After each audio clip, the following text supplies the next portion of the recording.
arms.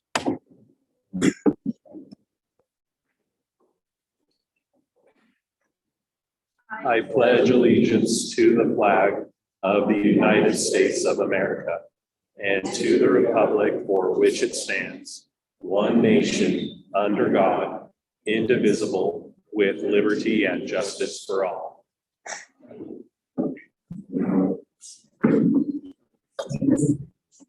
Okay, tonight's we have one discussion item.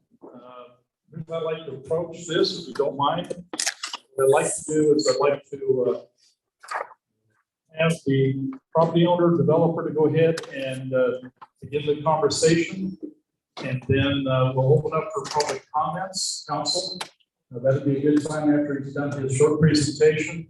If you have questions, if the public has questions, let us know. If you're going to make comments, please step up to the mic.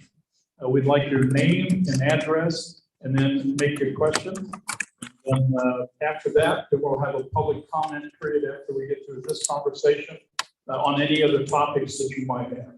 Okay, this is obviously important to you. It's important to us before we move to the hearing. So with that, we'll ask Mr. Michael Brodsky. Okay, Mike, if you don't mind, go ahead and lead us in the conversation on this. Thank you. Where's our mic? Here's a mic right here. I think if I use the mic, I might.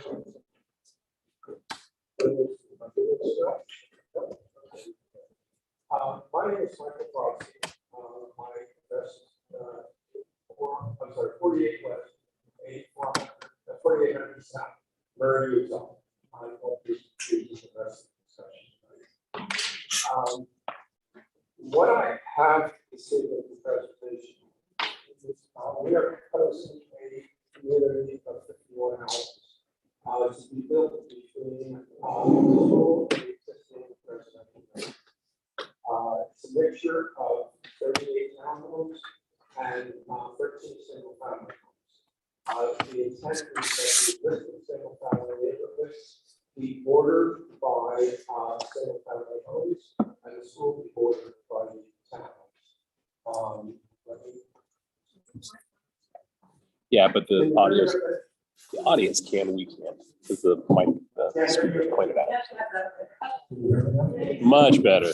I was just saying, if you're gonna do that. This simply shows you where the and this is the rendering of the landscape that we're proposing.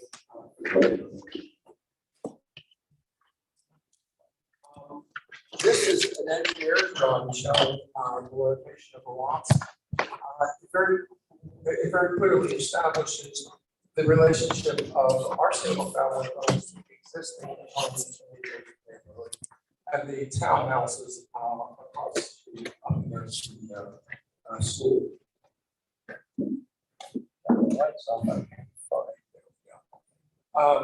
I got it. I can see it now. One of the major concerns that was expressed at the planning commission was traffic. We commissioned Ryan Hales, the traffic engineer, to do a study to identify the traffic generated from our neighborhood. And right now, this property has been previously approved for an assisted living facility of 150 homes, or 150 units. The traffic report demonstrates that the approved use of the assisted living facility will generate 390 units. What we are proposing will generate 396 traffic trips. The two different uses are almost identical in the amount of traffic they will generate. I'm not the owner of the property or the contract purchase. The group that owns the property has been trying to sell this as an assisted living facility for a number of years without any success. If we're not successful, then the property is currently zoned for commercial use. And as you see, If this goes into commercial use, the traffic generated is almost 2,900 daily trips. So the use for either residential as a assisted living or as a neighborhood of single family homes, townhomes, generate much the same activity.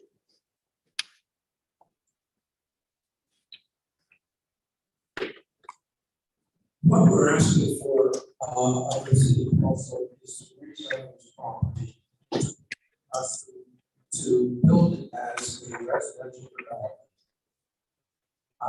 We have been in front of the planning commission, and they forwarded a positive recommendation to the city council to approve what we're suggesting. The planning commission does not have the authority to approve this, they are recommending body only. It's your city council that is the ultimate authority as to what can be done relative to rezoning this property. I want to show you architectural renderings of what the townhouse will look like. So this particular style of townhouse is something that Howard Homes, a company that I previously owned, has built in a number of locations throughout the Los Angeles County. The builder that is going to be building this community is Alpine Homes. I think there are pictures of them later on, but they've committed to build something very similar to this.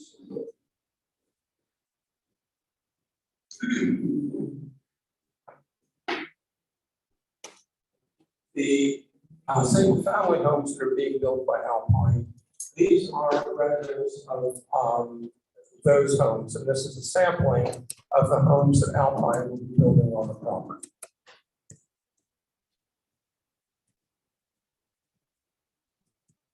I wanted to show you, this is not a rendering, this is a photograph of a development that my company built a couple of years ago. This landscape is about 2 years old. This is what the areas in front of the townhouse sports will look like when they're built.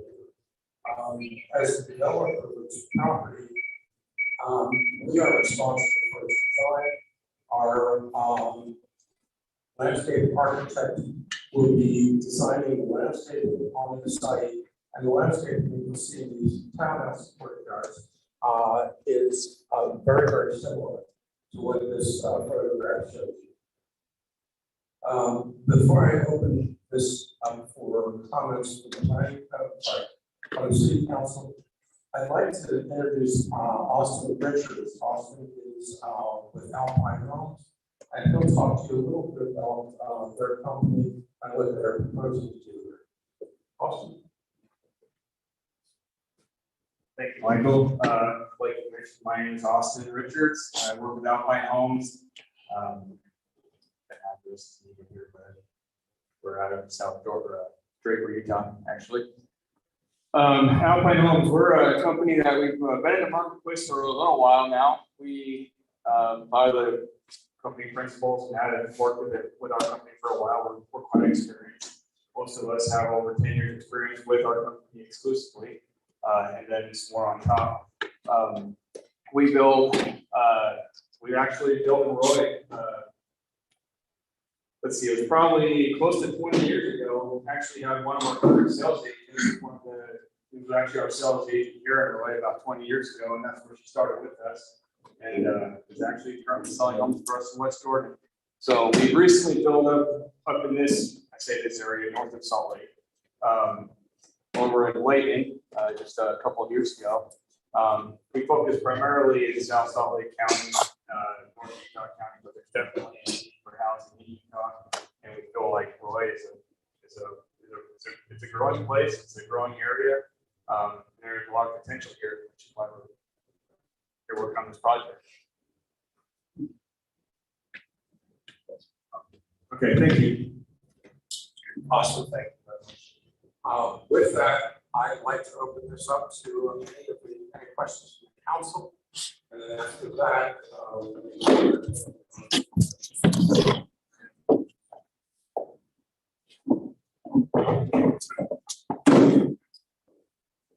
Council, any questions? Let me just offer a couple, if you don't mind, Mike. Steve, you might be able to have a better answer. What's the height of these buildings at this location? If it's rezoned, R3 allows for up to 35 feet tall Okay, so the height is 35 feet, okay? there. And single family zone, to the south of it has a height of 35 feet. So the height of the existing residential units is to be the same as these. For my curiosity, Stephen, help me with this. If the property stays commercial and there is a continuation of the proposal to go with assisted living under the community commercial, what's the building height allowed in that particular piece of ground? In the community commercial, it's 40 feet. Okay, so they can go to 40 feet. Okay. I just want to make sure we understand, council, the height issues associated with this development as well as what the statute requires. Okay, any other questions before we turn over to the public to make comments? I'll ask a question. Thanks. Thank you. I was wondering, in the rendering that you have as the conceptual plan, how tall is that? 33 feet. 33 feet, okay. And I was wondering if these are owner occupied townhomes or what that? This is a fee simple, single family attached home. They are for sale. This is not a rental project. Thank you. All right. What is the price of a single family? Austin, do you want to answer that or would you like me to? Sure. So as we've been going through this, we're envisioning prices of the single family, around the mid 500s. The townhomes will be obviously a little bit cheaper. We're looking at those at the mid to high 400s. So how many bedrooms are in these? There'll be 3 to 4. In the townhomes and the single family? Yes. Total square footage on the breakup between the two. Our single family homes are about 2,300 to 2,500 square feet. That's total, top and Top and bottom. bottom, not including the basement. The townhomes that we're looking at are about 1,800 to 1,900 square feet. So you're putting a price per square footage value. Speaking to Mike. You're putting a price per square footage on the single family standalones at like $200 per square foot. That is my math off. 2,500 times by 200. Yeah, yeah. You're pretty close. How does that compare to current like per square footage? Because It's cheaper than what we're seeing elsewhere in the state. Other areas are closer to 210, 225 or more. Steve, I was wondering, in regards to the R3, that allows a maximum of 12 units per acre, is that correct? Correct. Okay, thank you. You want, someone else wants to? bring it I back. can just talk about, so your green space on that, I'm assuming that the homes don't have green space, but the townhomes have green space. Is that in the middle there of each? Or is that parking lot? Is that parking? No, that's green space between the homes. And that rendering you're seeing on the screen is a very accurate representation. That's a photograph, that's not a concept plan. I think, Mike, what you might be asking, on the single-family residential homes that are on the south end, there appears to be a rather pretty good sized piece of property right between them. Are those, is that a park or what? That's a landscape open space. What's an open space there? And On the home side, on the single family home side? yes, Okay, and then same with the little piece in the center of the comment. Is that, so each unit will have its own parking? each of these homes, townhomes has a 2-car garage. And then there is guest parking scattered around through the neighborhood. To the townhouses at a half a space for each townhouse. And I see on your map here, it shows on 3,500. Have you got access to that? Yes, there are two entrances to this neighborhood, Midland and 3500. So this cuts straight through. It provides an outlet from one side to the other, which will alleviate some of the congestion. And have you got access or permission from UDOT for that? Absolutely. Okay, not too close to that side end for that subway? No, that's been previously approved on the prior submission. That the assisted living facility, both entrances were approved on that. Just out of curiosity, this is more a question for Steve on that. Is that one of those a temporary / 99-year one, or this is actually approved by UDOT? It would have to be approved by UDOT, and it would be a temporary one. Okay. Then kind of go back to Sophie's question. These haven't gone through the ordinance. Ordinance requires 45% of the entire site to be open space. So no asphalt, no concrete, no buildings, and 25% of it has to be a play area. So that large park would probably be satisfied. Parking does require 2 stalls per unit, plus a half stall for visitors. Again, if the rezone was approved, they'd still have to go through site plan approval to make sure they meet the ordinance.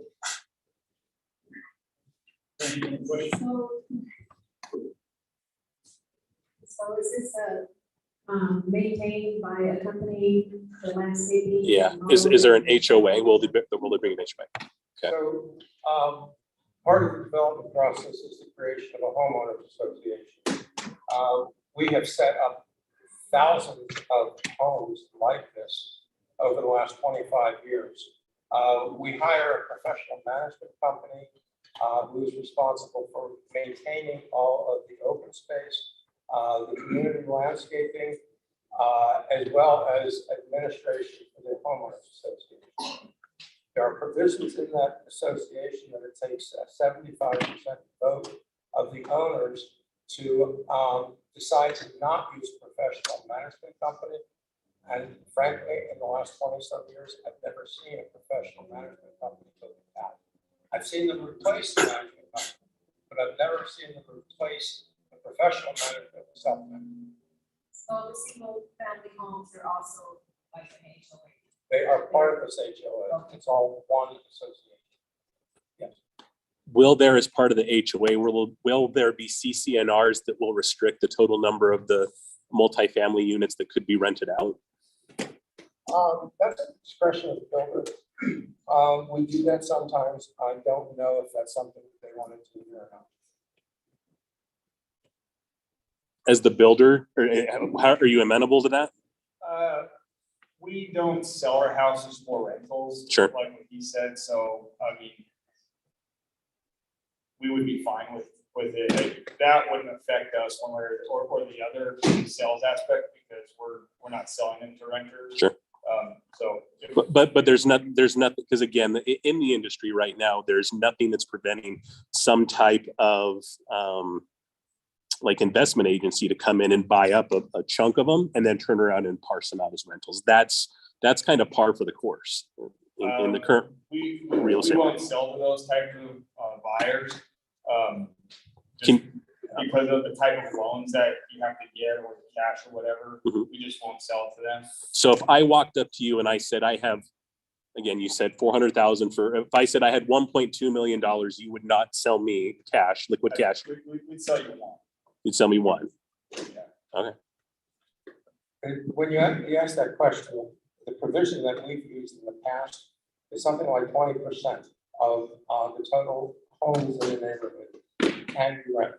It requires that the investor submit a lease, a minimum of 1 year, to the homeowners association for approval, and the homeowners association management company becomes responsible to police the percentage of rental units in that neighborhood. This is a pretty significant investment for the individuals buying these homes, and they want to see their neighborhood stay as owner-occupied neighborhood. Sure. And on the flip side of that, I work for a Silicon Valley company, and $500,000 to my, like the people I work with is nothing. They would come in and buy these piecemeal one by one. So again, I'm coming from a different perspective than maybe the rest of the council. So, I mean, again, I know people that within the organization that I work for by day that come in and do this just as a hobby and as an investment. So What are the average fees that would need to be paid for the homeowners association? And I guess on a yearly basis? I would expect the annual association fee here to be close to $200 a month. And inside that homeowners association fee, it will pay for fiber optic connectivity, which is a standard feature in this development. We've already, provided that we are approved by the city, we have contracted with CenturyLink to provide fiber optic connectivity to each one of these homes. That's part of what I would be installing as a developer, and I've already have agreement from the builder that that will be a feature in the houses. In addition, included in that association fee is all of the exterior maintenance of the landscaping, water and sewer fees, trash pickup, and of course the administrative cost of the management company. Okay, council, any other questions? So you're thinking that's all gonna get done with $200 a month? Oh, yeah. And I'm not speculating. I've done hundreds of these homes over the last 20 years. And that's an average association fee today. So water, sewer, garbage pickup, and maintenance, Landscape and maintenance. fiber optic. And the fiber optic is $38 a month. And I'll provide them with 250 megabytes of connectivity, upload and download speed. So is the fiber optic optional for them then? No, it's a standard feature. Standard feature, but is that in addition to the 200 or No, that's included? included. Included. So Steve, if, you know, this is up going through, I have a big house. So if you're going through, would there be something in writing where somebody could come in and buy a whole block of townhomes and rent them out? Well, Andy might have to correct me if I'm wrong, but there's nothing the city can do to state that you can't have rental. Because the builder can stipulate that in their contract, X number of years you have to live there. Let's say it's 2 years. I lived there for 2 years, move out and rent it. But there's nothing you, the city can do, the state can do to mandate that 80% of these homes are owner occupied. If that was the case, most cities wouldn't have this rental problem because everybody would have to own a house. Well, $400,000 for a townhome, and you had to pay $26,500 on the first house. I know people have to have somewhere to live. Just, the prices are just, it's just blown my mind, but it looks like a nice facility. You're all over these comments. Any other comments, council, before we go to general? Maybe comments? just one more. Thanks. I remember reading somewhere that there was a thought of making sure we had an agreement that if is changed to R3, that this configuration of townhomes and single-family homes would be part of that agreement, that it could like suddenly go into apartments and that sort of thing. I guess is that kind of in the talking or? Well, in the past, we've done it where we've approved the development that was east of the slough could be multifamily, west of the slough could be single family. You could do the same thing here, it's just south of whatever city or along the city, the single family homes, and north of that is multifamily. You can, if you approve it, you can do it that way. And then if they want to get more details, you can do a development agreement after. Kind of in the same lines of, then you can provide that concept plan and more details, but Andy's got the brain, I don't know how to do that. All right, that's, just wanted to make sure that was something that I thought I'd read about a little bit. Thanks. May I answer that? Oh, yes, please. go ahead. Thank you. This is, I've left a packet of information on the table there. But we are proposing that as part of our application, we submit this development agreement. The development agreement identifies the specific design that we have submitted here. The development design, the configuration of the homes. I'm not talking about the architectural details, that's not in here. But what I am talking about is the total number of units and the configuration of the subdivision. And I am suggesting that that development agreement be approved sequentially with the rezone. So you approve the rezone, and then immediately thereafter you approve the development agreement. And that fixes that this development is built according to what I'm showing you. Versus you deciding to change your mind and sell to somebody else that would do something different. Okay, That's thank you. correct. So I'll read once that. this development agreement is signed, it becomes a record of the property, and anybody that follows me has to abide by it. Thank you. Appreciate the packet. Okay, any other questions, council?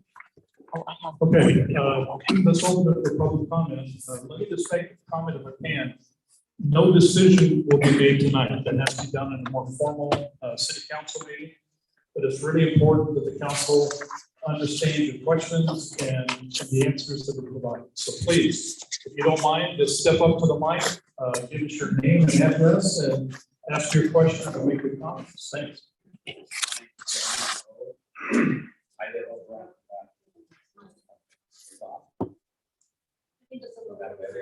There you go. I live at the top of 5,000 South right here. Next street. I've spoken to a lot of people that have come to the last meeting, at the last planning or city council meeting that for the last development they were considering here. That just aren't coming tonight. They said, oh, you know, only one time company said they were coming tonight because they given up. They feel like, you know, we fought this last time. And I understand how they feel, because that's how it usually goes with something like this. You fight something, if you're lucky enough to win one, and then it comes up again. Feeling is that, you know, you're up against the city or against the county or something, you don't stand a chance to get them all the time before they wear it down. Same thing happens. The same thing that happened. Well, the last, when they were over here, we were kind of unincorporated. They wore us down until they tried to wear us down, they couldn't, because they finally had to end up getting a watch so that the citizens don't have any say in whether they get annexed into the city. So, you know, they just, that's how they feel. They feel like, you know, it's just a matter of time. They're gonna build what they want to build. Well, that's how they feel now. I just want to mention that because this thing was put in a lot bigger. I don't know if you remember how big Mayor Dan Roy, so many people feel the same way as I do. The feeling is that, well, let me go to address the presentation. When they talked about the number of daily drive or something, maybe I'm wrong, but I just quickly got the impression they're talking about, oh, in a single family unit or even in another unit there, they're gonna come in once and leave once. They're gonna leave to work once and come once a day, and that's what we're looking at. And I noticed they said commercial, how many thousands was it a day? 2,900. Well, what kind of business are we talking about? I mean, you could be talking about car wash stuff where there's a line every day on her. I went to handspring therapy down here in Flint for a while this summer, quite a while, and they were about as big a business area as any, and there was hardly any traffic. You know, there really wasn't. I mean, maybe partly because of COVID, I don't know why. You know, there are businesses that have very good traffic. But now I just want to go to this multifamily thing again. This is the worst, where you turn on Midland here on 4,800 and then 3,548. That is probably the worst area in Noise City that I'm aware of on small streets with congestion. And the idea of putting, we already have all these multifamily in front of your huge area, as everybody knows. But put another one right here. I can't drive at 5,000, I can never, almost never turn left on the 3,500. I live at 3,550 right now. I can almost never turn left on it unless it's a Sunday. So the idea that they're proposing a road up there, they're never gonna turn left anyway. So if they're turning left, they're gonna come down here and just get all this traffic like everybody else.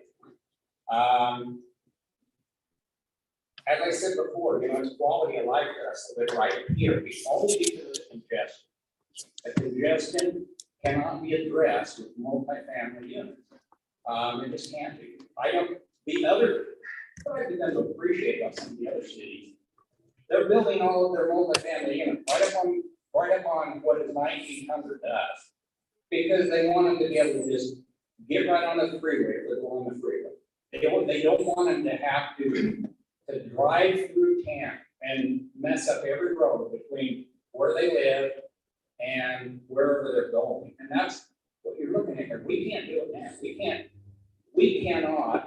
It's hard to get past the school in the morning. I take my granddaughter to preschool right over here, Andrews Kinder Academy, or you may know where it is, just right by the animal hospital down there. I can't turn down in the mornings off of 3,500 down to you have all these cars coming up from the multifamily homes down there. It's just terrible here. It's just terrible. Please consider that. Like I said, it's quality of life. We just want to have a quality of life that when it comes to being able to get around as other people in the city. If nothing's going to change, and as far as other things said, they can say what they're going to do, but I appreciate what Mr. Scad and Jackson and some of the others mentioned, brought up the questions you brought up, because they can say they won't sell to this or they won't sell that. But we don't know that, and they don't know that, or none of us know that. So please, quality of life, and pretend this room's got 8 times as many people as in it, because they really have. They say it's not worth it. And they feel the same way as we do. There's others here that will just tell you the same thing. We can't get around. I'll let Mr. Rumanian speak about him trying to drive it right. I'm serious. It's horrible. And unless you live down here, you're not going to notice it. So thank you very much for this. Thank you. Thanks for the comment. Name and address, please. My name is David Brigham. I live on the corner of 3515 West, right on 5,000 South. So I'm right on 35. I drive a school bus to Weaver County School District every single morning and every single evening. I can hardly even get my bus back into my driveway park. There's already such a traffic problem there that it's, no one has to live with it except for the people that live right there, deal with it every single day. So I'm quite frustrated that they want to add even more to this problem. It is a huge problem. I mean, there are people now that are backed up from 3,500 all the way back to Midland just from this bridge academy. And this is every single day. And so a lot of people, don't feel like this is a problem. I mean, all they're looking at is probably look at the increased tax base. That to me is, something that rubs me wrong. Because like John Grove said, we have fought for years to keep ourselves unincorporated from Roy City. And what did they do? They went to the legislature and created a law that bound all of the citizens' hands.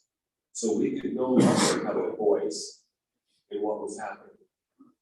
And so to me, I think this is just my feeling, the government is going down a road separate from what citizens want.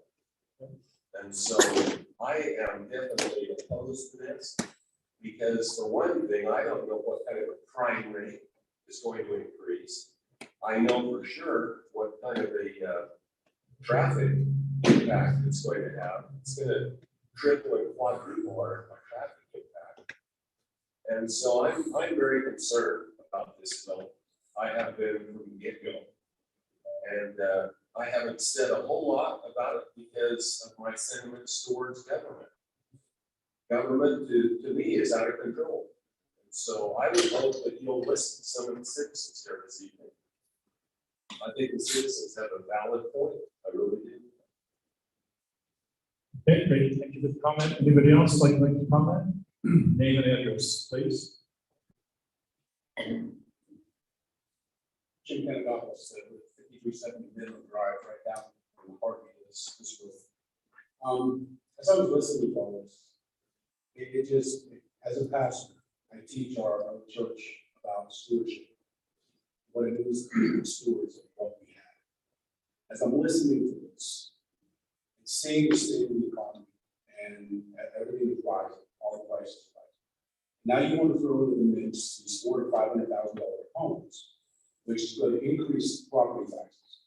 Probably not only for those for this housing development, but also the housing around us. And folks are already being, especially the limits. And if their property taxes go up, what's the inevitable thing that's going to happen? We're going to run out of their houses. All of a sudden, you're going to have empty houses. And I think this evening's development, being so high priced these days, is going to be left empty in a lot of cases. To me, that's not good stewardship for the city of Roy. It's not good stewardship for us, for our residents, and if we run them out because they can't afford to live. So on the stewardship side, I really need to take a hard look at that. Water, okay, we're still in the drought, and I don't think we're coming out of this anytime soon. We understand that, you know, there are limitations on water and what that has done, and I think you need either, you don't get out in the community a lot or something else. If you don't notice, the way that the lawns are not looking really good because of the lack of water. So here now, you've got this new developments that crop up, which is going to draw more water. And we're already still working on water development and how that's going to come from Ogden and that whole scenario. But now, pulling more water with restrictions, is it going to cause this new development to have a less of a good aesthetic for the area, alongside the rest of the residents of Roy having to downgrade the water and having to, you know, decide whether they're going to water the garden so they can have food to eat, because they can't food buy at the store, or we're going to have the wine. And again, to me, that comes back to the stewardship principle. Is this really a matter of we're really taking a hard look at this long term, or are we just throwing this up and trying to be like everybody else? And no offense to what you said, Mr. Scadden, about Silicon Valley. Sure. I get that. That's Provo in South. Mhm. That's not here. I know a lot of people live up here and drive down there, great. But still, you have a different mentality. I agree with you about the livelihood and the folks here in the rural area. You got people from Hillville. A lot of them, they're blue collar workers. Okay. And as a pastor, you know, our congregation, a lot of our congregation are retired folks. And the more these things get jacked up, the more these things hit them. It hits us as a community as a whole. So I really think we need to take a hard look at this really good stewardship idea for the city of Roy to pursue this right now. Again, timing issue. You know, who knows, maybe down the road it would be a good thing to look into. But I think right now, personally, I don't think this is a right step. In this time. Okay, thank you for your comment. Anybody else like to make a comment? Please. Name and address. Thank you. So Brasso on your sign there, I agree. My name's Dan Dad, 4027 West, 5075 South. You and I had a conversation, month and a half ago, about water. Yep. I remember the conversation. Okay. Oak trees basically consume hundreds of gallons of water. You opened my eyes. Yeah. But please. Well, anyway, you told me the percentage that we had at the time was way less than what we should have. And I know we haven't had the big snowstorm to pick up this water, and this is our drinking water we're talking. We tried saying, no, we talked about program or irrigation water. And we talked about how that's going down. We want to start taking out the low strips, start pulling the trees out. I get it, but what has changed in 2 months? You know, we still have those same water shortages. If you're asking me, I'm probably not the right person to ask in terms of that, but to your comment. Utah, for the most part, I think, doesn't realize that it's the second most arid state in the entire nation. And as a result of that, we should have really put principles of water conservation in motion 20, 50, 100 years ago. The fact of the matter is we did. Luckily, the people did put the reservoirs in, so they did do that part. So to your point, I think it's coming back and it's bringing the issue about the drought. It's front page news. I've been watching the legislation this year. I've never seen so many bills being proposed that deals with water conservation. It is significant. So to your point, yes. But let me just make a comment so there's no confusion. Royce City is a little different place. Royce City has 4 very deep wells. We sell water to West Haven. We have so much more. So many people have complained to us, why do you have so many car washes? If you've been watching Facebook, you don't have to go too far. Someone's always going to say the new business coming in must be a car wash. The reason why is because Royce City water is cheap. We have lots of extra water. I'm not so sure how long that's going to last, but when I tell you we sell a lot of water to West Haven, we sell a lot of water we never use to West Haven. So that's not going to stop us from looking at water conservation issues. We got to be good stewards. The fact of the matter is, Royce City, like every municipality and all of us, have got to learn to manage our water better. We really do, and we're going to put some effort in motion to do just that. But please continue.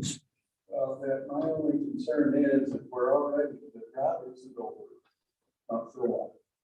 And starting to add more, and I think told me at the time there was going to be more homes built in Roy for a while. Yeah, the challenge we got right now is Royce City is built out. Technically, there's a few spots that are left, but for the most part, it's built out. The traffic we face, the difficulties we often face, isn't coming from Roy. It's oftentimes coming from West Haven, from Hooper, from Clinton, because they're still growing. In fact, West Haven is projected. Royce City today, with 40,000 people, is the second largest city in Weber County. West Haven is expected to go past Roy in terms of population. That's how big and that's how many. It may take them for 10 years, it may take them 15 years, but they are projected by the governor's office to be the second largest city in Weber County. Now, interesting enough, to get from West Haven to wherever they want to go, whether it's Riverdale Road for shopping, whether it's Hill Air Force Base for work, to I-15 to get north or south, they're all coming through Roy. That's the problem. And it's a big, big problem. And trust me with this comment, I've asked the mayors down there, would you consider stop growing? That didn't go over very well. So we have our challenges. Yeah, that's for sure. Well, like I say, that's my biggest concern is the water. We already have to start cutting back and add to it. And the traffic situation that you got to do something with the Midland, this whole corner up here, and now you're going to bring all these extra cars coming in and out. Now we're going to have kids for adding to it. Let me see if I can answer that, because that's an important conversation. 3,500 is the UDOT road. In 2009, UDOT did a study on 3,500. In that study, they made a proposal to widen that to 5 lanes. Today, 3,500 is on the UDOT list, number 11 on that list. Today, that could change, we could talk about what they be driving at. But today, that particular road is supposed to be widened in start construction in 2028. Let me repeat that. The plan is in 2028 to widen 3,500 all the way to Midland, where it's already widened, all the way down to where it's now currently widened down by the Smith's Marketplace in West Point. It will be a 5-lane all the way up and connect to the Midland 5-lane. And then eventually on the north end of Midland, where it channels back down, that will be a 5-lane all the way to 1900. That is the plan. 2028 is the target date, okay? That's the current schedule. And the other one is, I don't know where they're buying their supplies from, building these things, but I've been trying to buy shelter the other day, and there was nothing there. And she brought, these guys had to take a tour of it, she thought it was.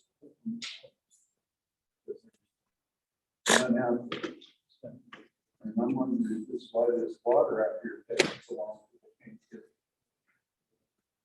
That kind of stuff, so. Because it's kind of a bummer to have to drive back and forth around all that. Thanks for your time. And by the way, I still use your information on the trees. It's fascinating information. Thank you. Please, name and address. Thank you.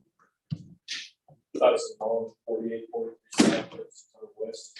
I got a question for the developer. Pull back up the site plan.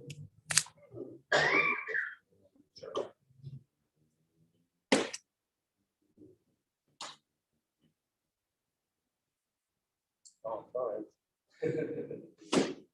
Well, Cameron, can you fix that? Yeah, I'd like to do that sometime. I apologize, but for some reason.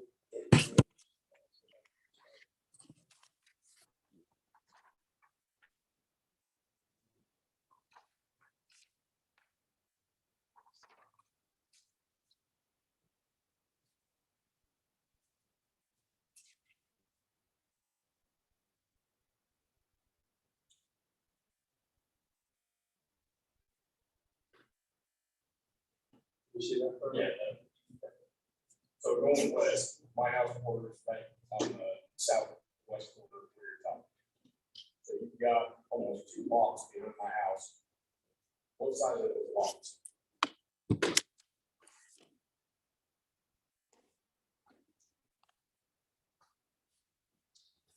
The one on the very corner looks like it's about 7,000 square feet, and the one next to it about 5,000 square feet. Oh, I'm sorry, I'm over. Yes, no, they're small. They're about 4,000. And then in between, in front of that, you've got a road, and then about 1 or 2 townhomes. In front of that. That's 3 townhouses, whether it's double stacked or just one. No, this is 3 side by side houses. So this building is a 3 townhouse. Okay, so read this way. I just didn't know if it's double stacked. Yeah. So that road that runs in between, is that gonna be a private road, or how wide is that road? It's a private road. I believe the paving section is somewhere close to 30 feet long. Okay. And the road maintenance is part of the homeowner. Yes, I understand the whole association. And you're talking with that private road, is there any on-street parking on that private road? There are 4 spaces for each one of the single family homes, 2 in the garage and 2 in the driveway. And then there are off-street parking. I know there's no parking on the private road. There's off-street guest parking. Okay. Well, I understand that there's concern with the traffic, and traffic doesn't have to be this. That's one thing I will with arguing that traffic. That's everybody who first city council meeting about traffic. And then more traffic and more congestion, everything I'm concerned about in this whole thing is parking. Everybody's o'clock in the morning, you have that entire road right there with everybody dropping. Kids off from school. If you have any guests, and they're gonna park on bit, if any of the park is all park. The only thing is, even crossing, leaving work, I come home, I work graveyard, so I come home at 8 o'clock. And all the parents even walking across the street with kids, I can't tell you how many times I do 5 miles an hour because I've had the parents with kids rushing, hey, we gotta get the kids into school here. So that's just my concern, is the safety of the parking aspect. So I understand we only have to do the half the space per unit and everything. My family owns our own construction, I understand. So that's one of those, if we can add more parking in there, that would be a valid consideration for everybody in this room. And I understand it does take a lot. I understand why we're trying to do the single family homes with the townhomes. So the parking is the biggest concern. The parking that we've designed meets or exceeds the city's requirements. And this is typical in this type of development in terms of the ratio of parking homes. In general, they work quite well. That's all I have. Thank you, appreciate your input. Anybody else like to make comment, please? Name and address, thank you. My name is Pat Olson, 3519 West, 175 South. Mayor Daniel, we've been here before, haven't we? Our little subdivision has been through. It's been almost 24 years since my wife and I bought our house. A lot has changed, a lot of development, a lot has come in. We've lost a lot of what we were after when we moved up. The congestion that everybody's talking about, it's a very real thing. I've been out and about all day, every day, and I absolutely hate trying to get on to 3500. I hate coming around to 4800. I used to do the triple stop every day, but it's such a pain in the neck to try to move around there. I usually try to get out of there as fast as I can and do someplace else.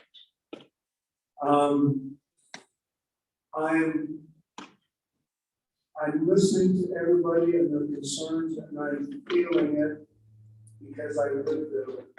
And if you don't live here, where we live, and try to get around, then it's probably a little difficult to understand. I understand the concerns about the last gentleman coming in and worrying about kids. I've got the same thing coming around that street on Midland, and I abhor trying to drive there, especially first thing in the morning.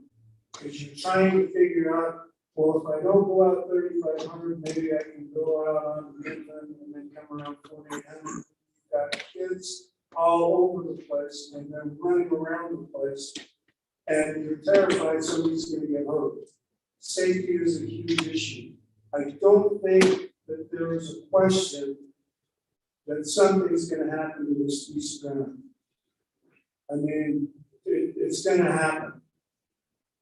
But I think the question for me is how dense are we going to make this and add to the congestion problem? That is what I think the question is. The apartment thing, we've been down this road before with ultra high apartments. We went through this not too long ago. I thank you for having the foresight to say, you know, that wasn't the right thing. I mean, it's density. We're dense enough. We have all the density we can handle because we can't get around now. Somebody's going to get hurt. Fox News is going to be up there, and there's going to be a story, and they're going to have Bridge Elementary on the front, and Roy City is going to be on the headlines again because not because somebody got shot, but because somebody ran over a 4-year-old trying to get to school. This is very real. We're all sitting on pins and needles. Well, my house were on pins and needles, wondering what's going to happen when 3500 gets widened. We've got good neighbors who are right on 3,500, they're gonna lose a lot of their property. Dave's gonna lose part of his. You know, it's, please, think about us that live here when we make the decision on what's gonna happen. The density thing, please, no apartments, it's not that I'm saying I don't want people to have a place to live. It's just that we don't need more congestion or it's just gonna create more problems for us. Okay, thank you. Anybody else like to share a thought? Please, name and address. Thank you.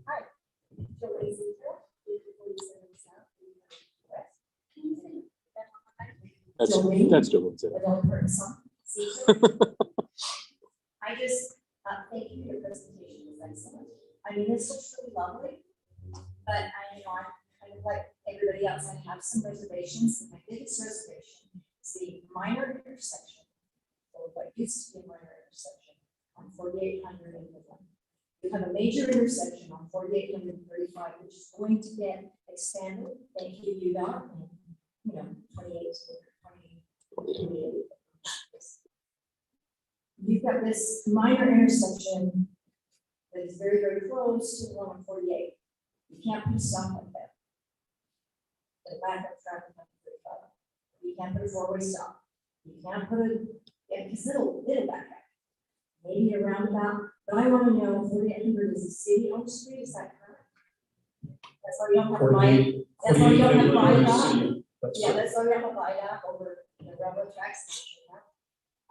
But my question is, what are you going to put at that intersection to help with all this traffic?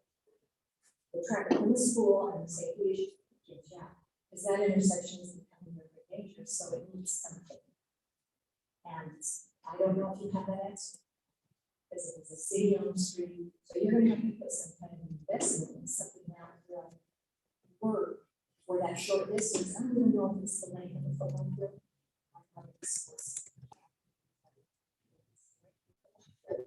35. But please take that into consideration.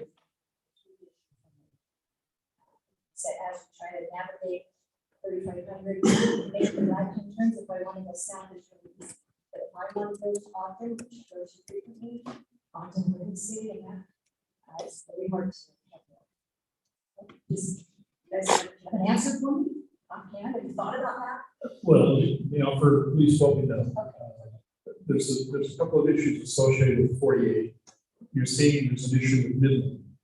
Today, if you went out there, you did walk over, we had to block off Midland because we have to deal with the canal and more importantly with sidewalks. Yes. We were getting a little concerned, as everybody in the neighborhood does, when children and adults are walking in the street to get around that. That is in fact getting fixed. The water will be turned on. We were told by the Office of Reclamation, and that road has to be done because the water thing is turned off. So they're going to try to get that whole thing finished and get that road done before the secondary waters get turned on in the spring. That's the direction we have. They promise will be done. Next year, we will get the funding to get the other one on 48 done. So we're going to basically get the sidewalks on 48 by that canal done. Those are the only two things dealing with 48 and Midland that the city has plans to do. There could be a possibility of a roundabout, but it's not in the plan. I'm speaking of where Midland intersects 48. Yes, that's where I'm speaking. Yes, there's no thing in the plans right now. Yeah. That's all. I'm addressing the part issue. Because, like Glenn says, it's really, we used to go to this one lot and we live it now. There are businesses that are being avoided. I understand. So, and that's my concern. We should do that to control. Yeah, the Midland and with 48, we'll need to have probably a traffic study done, to figure out what the options are. But at this moment, we don't have one. But I will tell you what they do have planned for the intersection of 3500 and 48. You know what, that doesn't really matter, because that does not help the intersection. It'll help that, but it won't help the middle intersection. With all the traffic on there, so, yeah, I'm not sure about that. It's that other intersection that a lot of us use. And I think that should be considered before decisions made on this, is how to fix that intersection. Find that, please. Good question. Thank you. Okay, anybody else like to share thoughts? Chris? Amen. Chris, you just said it. Chris Lotus, 5136 South, 3550 West, I've been writing notes. I can quite read my notes.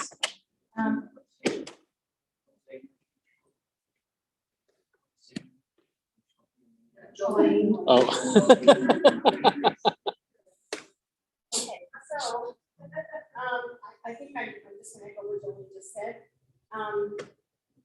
It seems to be, and you know, we lived in our house for years. Nothing was to the west of where we live, 13550.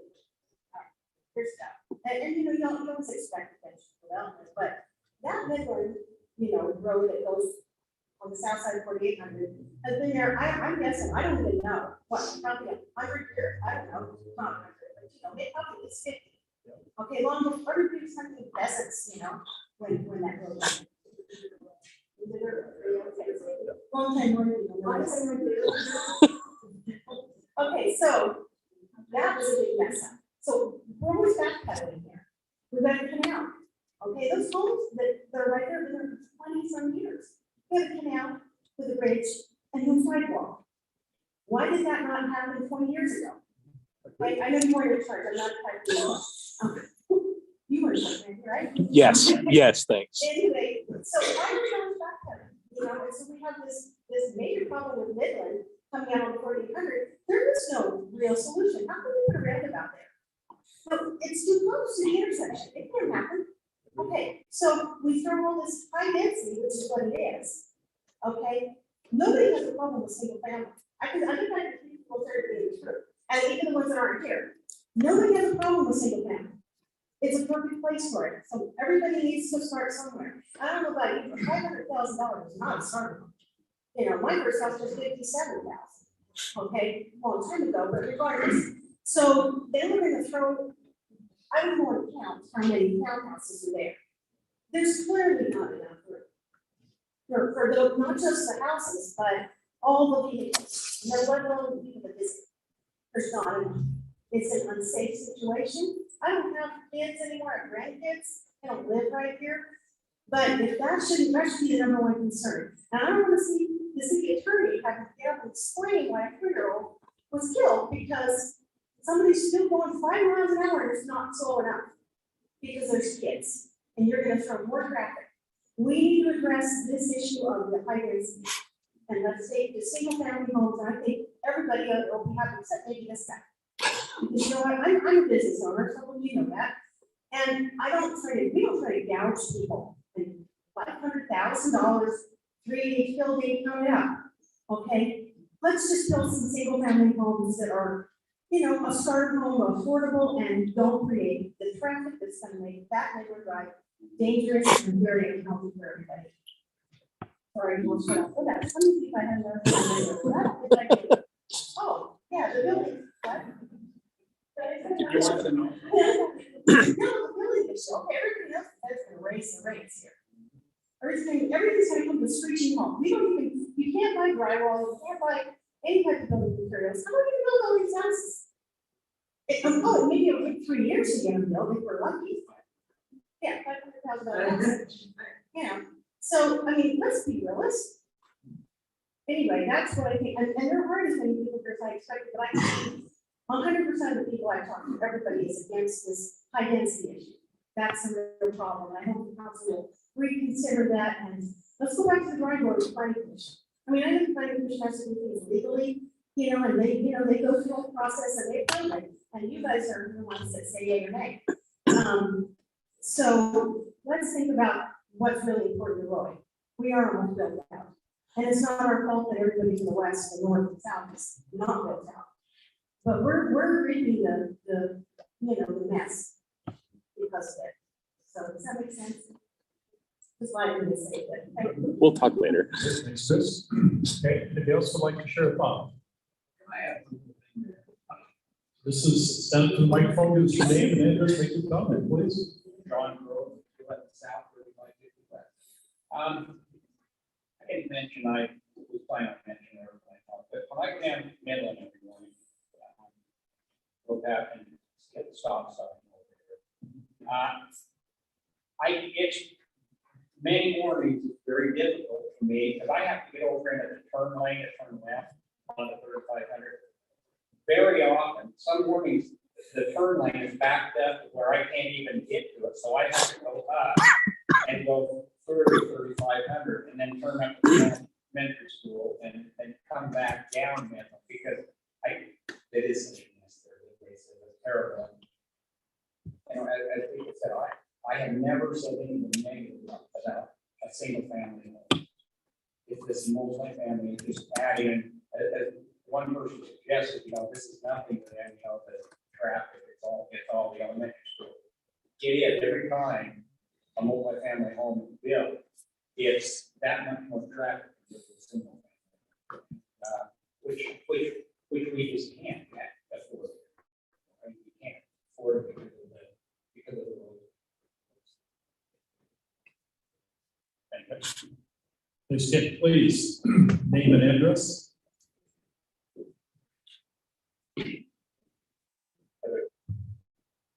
My name is Jeremy Letters. We live at 4980 South 3500 West, so right near the border here. I'm part of the problem. We just moved here to California 6 months ago, so I apologize. Absolutely love it. Love the city, love the people. We've got some great neighbors like David. Yeah, that's okay. I get it. I am part of the solution. I've got 30 jobs with me here. We brought our company to Ogden 18 months ago, and we're still working on hiring this. You know, we're love being here. And I know everybody's sick of talking about traffic, but I did mention traffic. We got a unique situation because we bought kind of a fixer-upper house on a busy street. Wasn't as busy as we noticed that it is when we looked at the home back in August, but that's probably because school was out, right? So, we've been fortunate that we've got we've got a little over half acre here, lots of space. We've got a big 42-foot RV that it's an adventure back in it in. We've even had folks from the police department offer to come and stop traffic both ways so we can back that. I tried to back a small 12-foot trailer in last night, and I have not seen that many little fingers. Just trying to back a 12-foot trailer, and I had to wait until 9:30 last night to back it in because there's absolutely no way. When we came home at 5 o'clock last night, there's no way to get that thing back. So traffic, we know traffic's a problem. I mean, we've all agreed that today. What I would say is my concern living across from, I can see housing like that is coming from California and knowing that that's all that's going in now. Single family homes are actually, the legislature's decided not to build them anymore. It's all have to have housing. And so I kind of look at the aesthetics and I'm concerned that when I look at the site plan, when I look at the elevations, it doesn't look good, right? It doesn't fit in our neighborhood. Now, that doesn't mean that there's a better way to do it, or that there are some tweaks that are made, but that is a concern. I think single family homes seem to make more sense. I know from a development standpoint, you've got concerns that you're not going to make as much money, you've got to maximize the space and maximize the profit, and this is somewhere wholly in it. But I am concerned about the aesthetics and the scene that they just kind of don't fit in the neighborhood.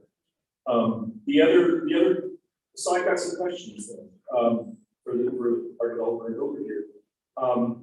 What's the average lot size on the single family homes? 4,500. Okay, so it's tight. Okay. And then from a landscaping perspective, water is been a concern here. I know you're very concerned about water. We moved from an even more arid place than Roy. We live in Bakersfield, California. So, you know, oil and and our big concern there is water as well, so. That was one of the reasons we moved this on, so, coming here, you know, we know the concerns about secondary water. We're actually in the process of, and I don't know if you guys, you'll see our house as you pass by one of these times. We've taken all the landscaping out and we're xeriscaping. So I guess one of the questions is that a possibility where instead of green space, from a water standpoint, is xeriscaping possible? Is that something that you guys might consider as well? If you were forced to do it, would that change in your plans? Because that's something that, you know, we've got to think about water now, for sure. Our ordinance allows for xeriscaping. Even your yards now can be xeriscaped if you want to be, so we don't require turf. Jeremy, let me address the last thing. When it comes back to responding to all the questions. I have a number of comments, and I was planning on responding.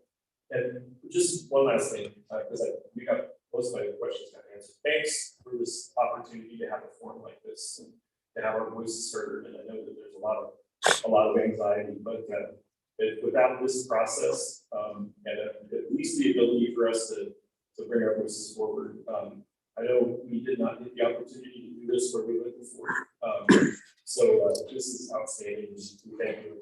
Thanks, and great to meet all of you. Hopefully, say hi. And we love you all. Seriously. Don't throw something around. Thank you for your comments. Somebody else like to share a thought?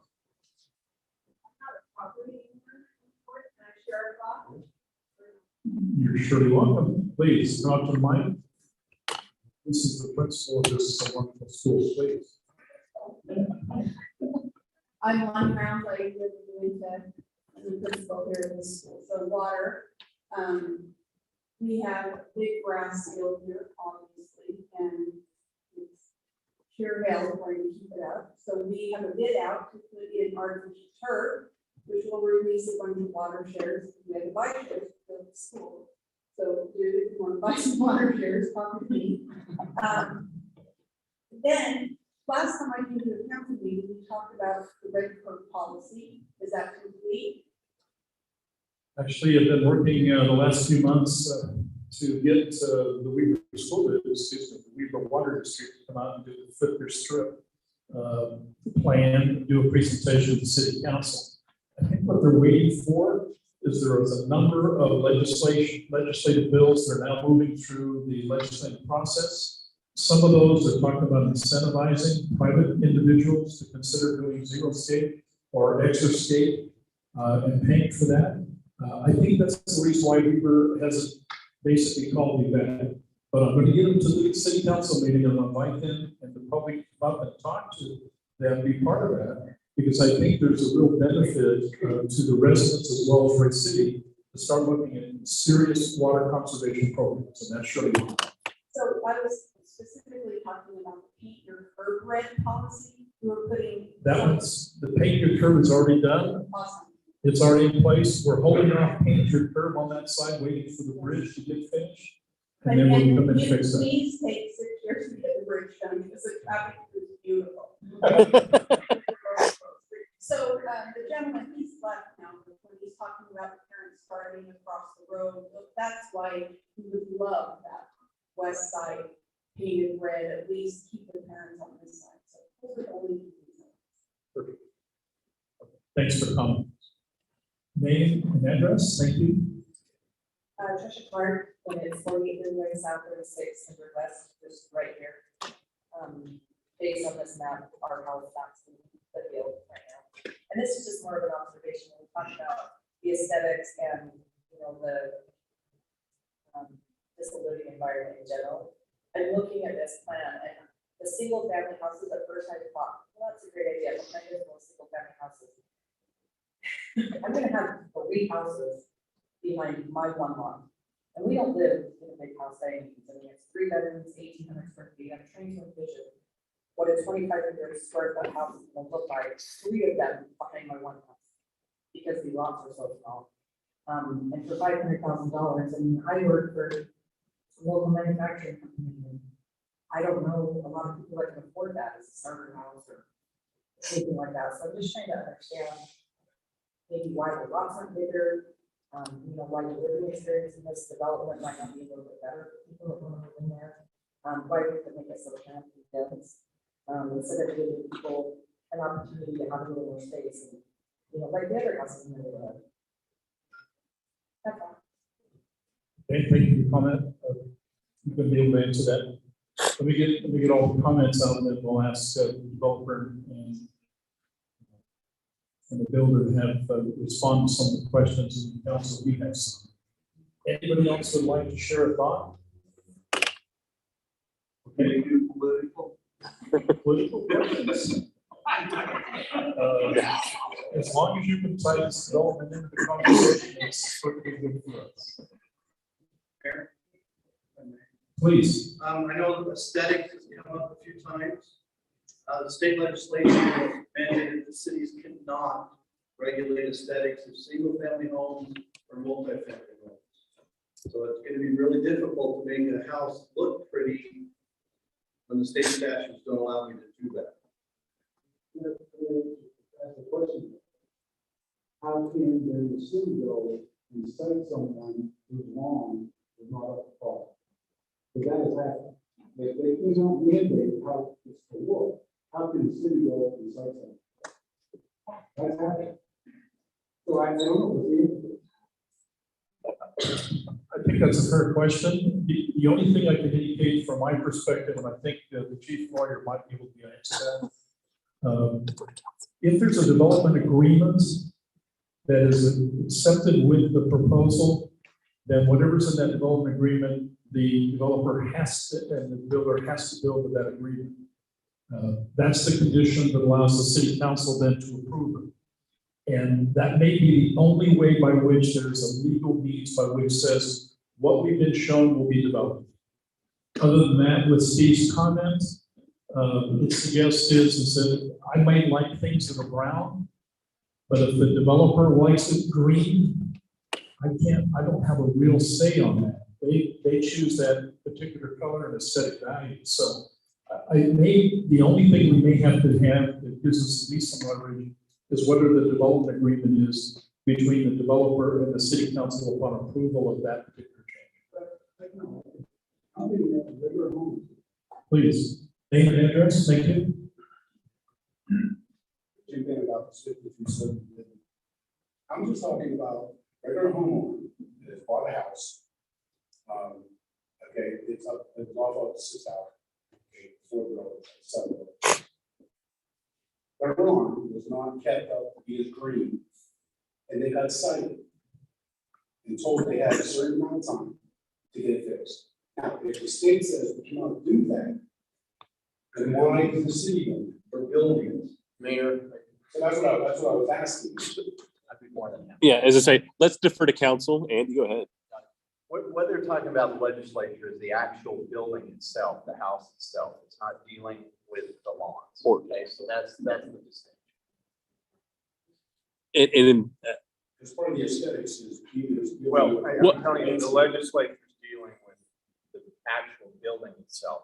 They're not dealing with lawns. They're not doing the landscape. Yeah, so that's. But the city can provide and cite. Yeah, if and that's something that cities have been able to do pretty much forever. yeah, I mean, That's not being impacted. was it this last summer, just out of curiosity? Okay, as I say, because I guarantee it wasn't this last summer, because I should have been cited because my lawn was an absolute Exactly. My lawn actually looks better now in December than it did back in, the throes of summer right now. Yeah. Yeah.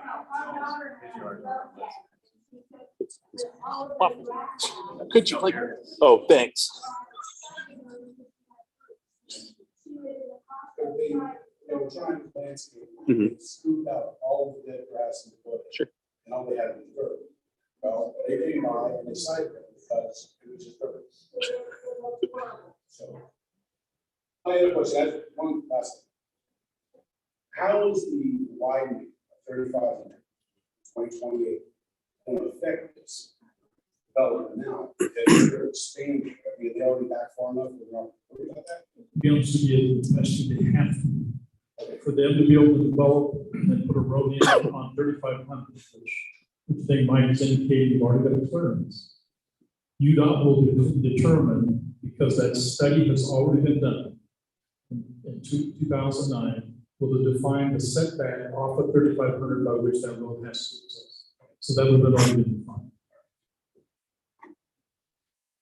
Anybody else, please? Name and address, thank you. One hold, 3452 west and 5300 south. It's a little further south across the street from everybody else. Three Ridges are a subdivision. It was built 35 years ago. When when the city developed, when the developer put Mirage east of us, our 20,000 square foot minimum lots were going to abut against 10,000 square foot. It seemed like at that time, 25 years ago, when that subdivision was developed, they were required by state law or by ordinance, they could only downsize by 1/3. So they had to make those lots next to the 20,000 foot lots, 80,000 feet.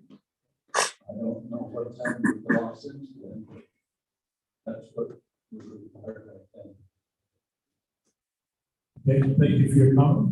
Anybody else like to share a thought? Thank you. Name and address. I'm Kendra Palmer. I'm at 4844 South Midland Drive. Just a few of my concerns, pretty much all we've talked about, but I'm actually, this first house just right over here. And I'm a school teacher, so I am leaving and coming as school is getting out and coming back. And it is pretty bad. I've had people parked in my driveway. And I've also told them that it's okay because I'd rather be safe than across the street or wherever. So safety is a huge concern of mine. Also, there's no other townhomes in the area, so I don't feel like that is a very good fit there. But again, with everybody else, I would love to see some single family homes in there, but I don't think townhomes is the right, just anything for that area, just because of, again, it's been mentioned how small the area is. But getting in and out of Midland Drive every morning is absolutely a nightmare, and it is scary, and you're already driving slow. And I'm a school teacher, so those are like my little babies. But to get out of that road is just very scary in the mornings. So I would like to see, like was mentioned, something either fixed there. I know we talked about making the road wider. Something needs to happen before this is in place, just to make sure that we are safe. Okay, thank you. Anybody else like to share a thought? Okay, seeing none, Councilmember Paul, you had a comment. And it looks like it's, on the drawing, it looks like the widening is taken into consideration. But then that makes that townhome, the house itself is not a problem, it's the townhome, that leaves them with no backyard, no property, no, do you see that where I wrote in? I haven't looked at that drawing, but Just the drawing. Mike, maybe you can, if she has a question, Mark, you'll let me call us on that. So they still have to be setbacks. So there's gonna be at least a 25-foot distance from property line where the building begins, regardless of where that property line is. So that last row. Right. And again, this is just a concept plan, not the actual. They're not gonna get more than what you see here, they'll probably less. Okay, hearing none, let's see a couple of things I'd like to do. First, there may be some other questions council you may have based on the information you've received so far. Mike, if you guys would like them, there's some questions on the table. If you'd like to take the time and just address those questions, that'd be perfect. And then we'll have some closing comments from the city council as we try to wrap up. Okay, Mike, here's Mike.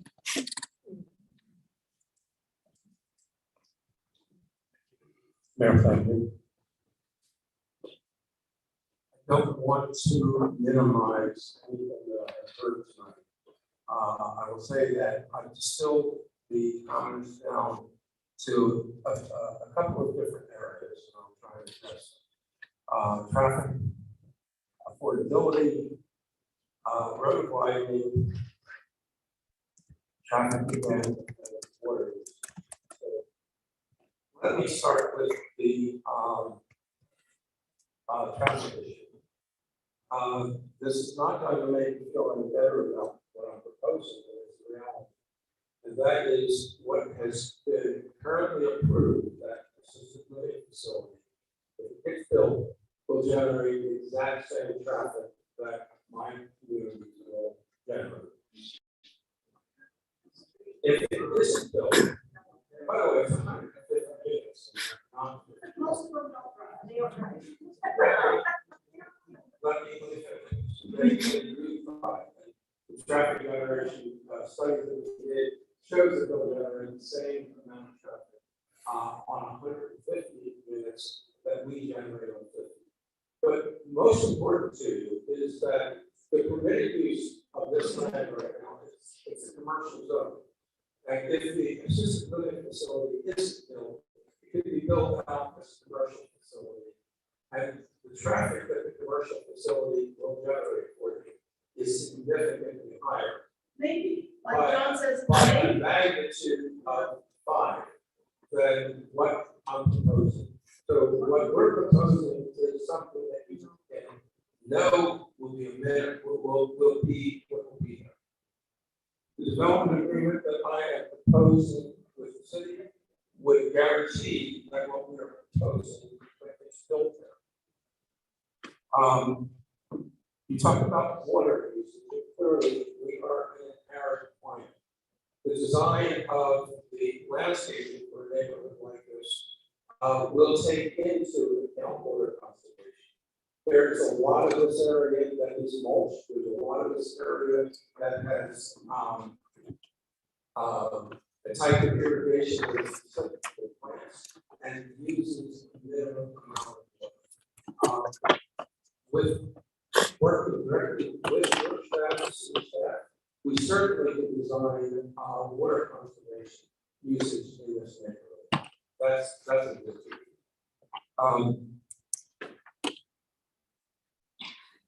Those of you who commented on the prices of $400,000 townhouse, the $550,000 single family home, not that the market for housing.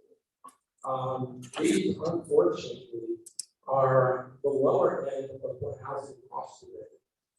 You talked about the availability of materials. There's scarcity of materials. There's clearly a supply issue that is driving costs up.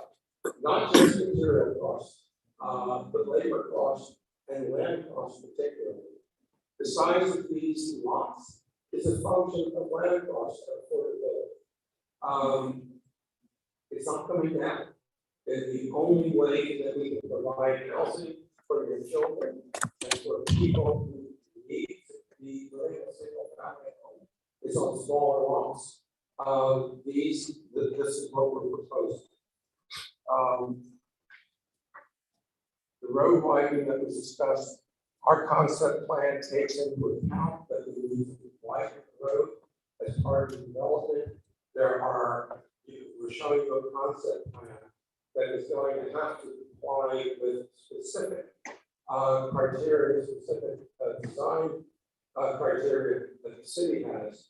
For the most part, our design has already taken most of that into account, but this is not finally engineered drawing. And once we get to the point where we are doing that, then we have to comply with the city stuff.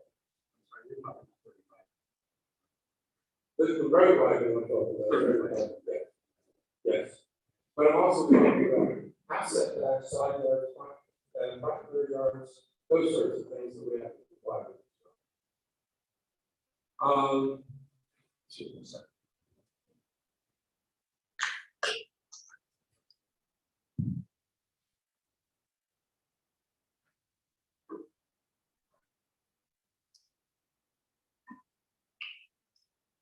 You talked about a concern for maintaining the aesthetics, and one of the things that a homeowners association does, besides maintaining all the exterior landscaping and assuring that the neighborhood maintains an aesthetic standards, is also police the exterior of homes to make sure that they are maintained to a standard.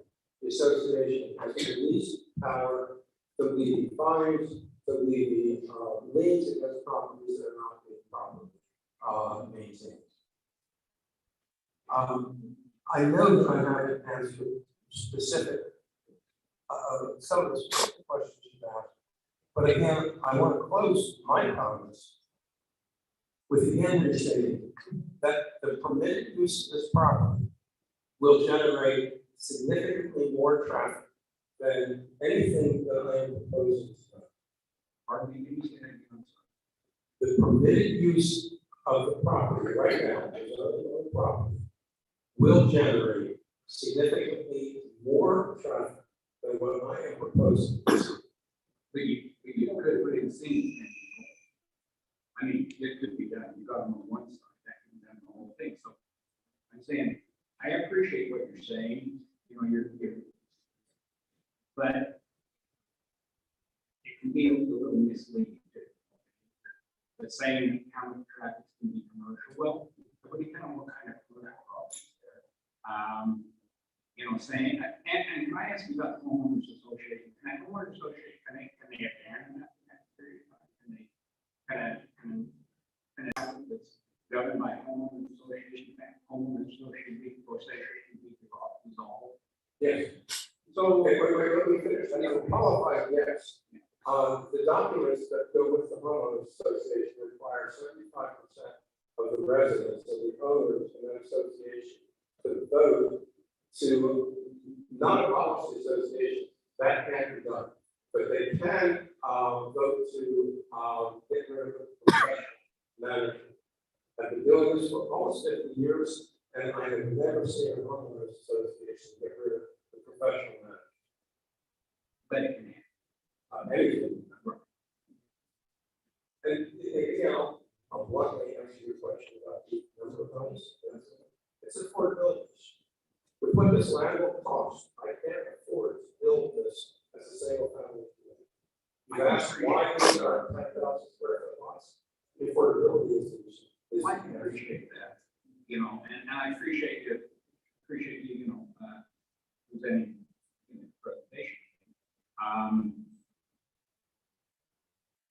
But we want what's good for us too. And you want to put this right in the middle of our area, so, you know, naturally, because of the situation we're in here, people talk about what it was like here a few years ago. When I was 12 years old, I was picking tomatoes on where my house is now. So, you know, I can appreciate, I know things change, you know, improvements, things like that come along. And I understand, you know, I was a contractor, and since you're bringing this up, you mentioned, you know, telling us about why you're doing it, what we want to do, what's best for us. We're gonna get around with it less. We're gonna get around with it less. As I said, you got that road up there going to 3,500. Well, your people are not gonna use it because they're not gonna get on the 3,500. It's gonna make me worse. Okay, so, and you don't live here, so don't argue with me about that. That's really is true. Well, I'm not questioning you. Okay, so I appreciate it. So where is all that traffic gonna go? Because they can't turn left. Where are they gonna go? You got two questions, this neighborhood, so you can go out to secondary. Exactly. And that is more traffic was already. Again, I just want to reinforce it. This has to be built. What can be built will be a lot more severe. That's a scare tactic. We're not. Yeah, that's right. It can be there. That's the thing I'm trying to talk about, is what you're saying is can be better. Too. I mean, it could be worse, it can be worse, but it can be better. So thank you, but I don't see that, you know, I just wanted to ask you a couple questions there, and then I got on track. Council, do you have any other questions? Yes, I just want to kind of give history of the development and stuff like that. So you go through your R1 zone, which is single family residential. We have a small 6,000 square foot lots. And that gives you about, I think it was 8.4 units per acre. If I did an R2 zone, which is duplexes, that's 11.6 units per acre. And an R3 zone allows 12 units per acre. So our definition of duplexes, which doesn't sound like very high density, and really high density is 0.4 units per acre. That's the difference between an R2 zone and an R3 zone. 0.4. Half a house per acre. So we got to, when we start talking about density, we got to understand what density is. Our general plan called R3 to be very high density, but that was defined at 25 units per acre, not 12. So 38 units for 4.5 acres isn't even 12 units per acre. You try to get out of our neighborhood sometimes. Well, I mean, even that little bit, you know, is anything else. It doesn't. I mean, just try to get out of the neighborhood. And I mean, I brought it up during the planning meetings, and I'm not trying to be rude, but when I went home after I listened to you speak and things, I go home and I tell my wife, he hasn't seen a big building that he does not know. And that's the feeling when you know, I feel like you work with us, but in reality, I've been to the meetings I've been to, I have not seen one developer come in that you've been presenting things that you're not for the developer instead of the neighbors and really around the developer. And that's true. That's very, very true. I disagree with, okay. Well, can I bring my video camera next time? No, that wouldn't be allowed. Okay, council, do you have any other questions for Mike? Not necessarily for Mike. What does R6 get us for density? Is it? R6, 8.6 units per acre, I think. And this is how many? This is 4.6 acres. And it was what was it? 8.6. 8.6. So the difference, Bring the staff forward with your, that's good. I wanted to say that. I'm glad you're. Yeah, I got you. I got you. So, Mike. what is it? Okay, let me just make a couple of comments and then, unless the council has anything else on to say. This is not an always easy conversation. You've got to look obviously at all sides. Sure, we've got public input, and we appreciate you coming, taking some time, sharing your thoughts with us, whether it be planning commission meetings or this particular townhouse. There will be one more meeting with the city council. That'll be when the final vote will in fact take place. We're very transparent and make sure you're aware of it. And that'll be when the decisions. Appreciate the developers, okay, and builders provided some great information, okay, for the council to consider. And it's important that you got a lot of answers, I think, council, from their input in terms of this. Appreciate the city. Not always easy to negotiate all these, but surely it's important that the city staff is doing their part to basically fill all sides. And I think it's important also to recognize the fact is there are three important components to this conversation.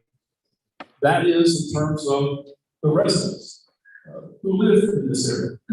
That surely is the property owner who have a right to the property. And it's surely to Roy, who in fact is the stewards to ensure that development, if it needs to take place, can take place. I mean, Roy has an obligation, and we have to represent the interest of all parties, from the developers to the property owners, obviously the residents, as well as the needs of Roy City. And I will share with you, council, and I'll just be very blunt, another compelling component that's part of this conversation. I guess the best way to represent this meeting I had last night. Last night I was asked to join an HOA group, okay, to speak of HOAs.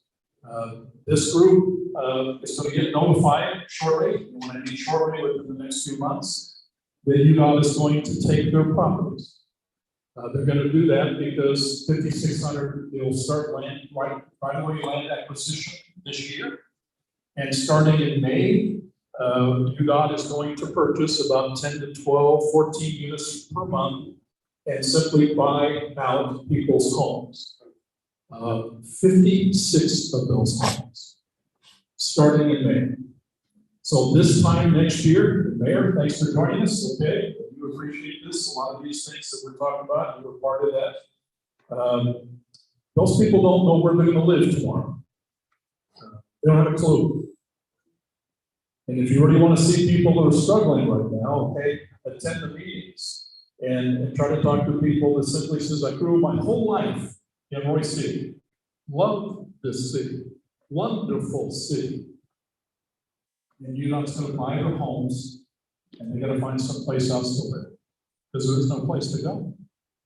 That's a hard reality. And we're gonna do everything we can. Matt and I have made a commitment that we're gonna do everything we can to help these 56 homeowners that are gonna be displaced, starting in May. Gonna be hard. So we gotta look at all sides to the issue. They're real issues. Council, you have to look at all sides as we go through this process. But let me just make this point. Good governance, irregardless of whether we like it or don't like it, is this discussion. It's when you're willing to take a moment and simply share your thoughts with the people who represent you. It's the people who want to try to make Royce City better and share your thoughts to help make Royce City better. This is good government. And I could not be more pleased by your comment to suggest this. Maybe it isn't always like that in some places. Maybe they just make decisions for you. And I will tell you, I just come out of a meeting today where they were talking about California, Oregon, Washington State, Boston, and they were making this profound statement. They said the legislators have simply taken the decision on ordinance out of the hands of local governments. It is the state legislators that dictate how big those lots will be, how many residential units you will put on those properties. Today, at least here in Utah, we all have a voice in this choir. I pray that we'll never find ourselves in a condition where, in fact, we don't have a voice to decide. So we honestly appreciate everything you're doing in providing the input. It should help the city council that to make an important decision. So with that, I'd like to continue. Okay, you'll probably appreciate this comment. I want to end the discussion on that. Mike, thank you guys. You did a great job representing that. Thank you for the input. We appreciate it. It's very important to us. I would like then to open up the mic for any public comments. And it could be this one if you like, but any public comments you might have that you'd like to share with us for the record. Mr. Grove. Ron Grove, you haven't sounded I can appreciate what you're saying, Freedom Mayor, because, I mean, that's what happened to us. That's what happened right here. The right for us to not be annexed was taken away from us. The right for us to vote to not be annexed was taken away from us by the county and the state. They had enough of these as the individual citizens. We were hindered to do that. And so, you know, and please, I sympathize so much for what you were talking about, 56 and people losing their house. But, you know, there is some difference here, because if this is not built, then we're here for citizens. We're fighting to have, you know, to be able to get out on our streets a little bit without it. This isn't California yet. We don't want it to be California. I know you were asking other ladies that you consider not building. And, you know, quick stop building in Royce City, stop building right now. I mean, you're building. So, I mean, because, you know, as I said, our quality of life has, it's been really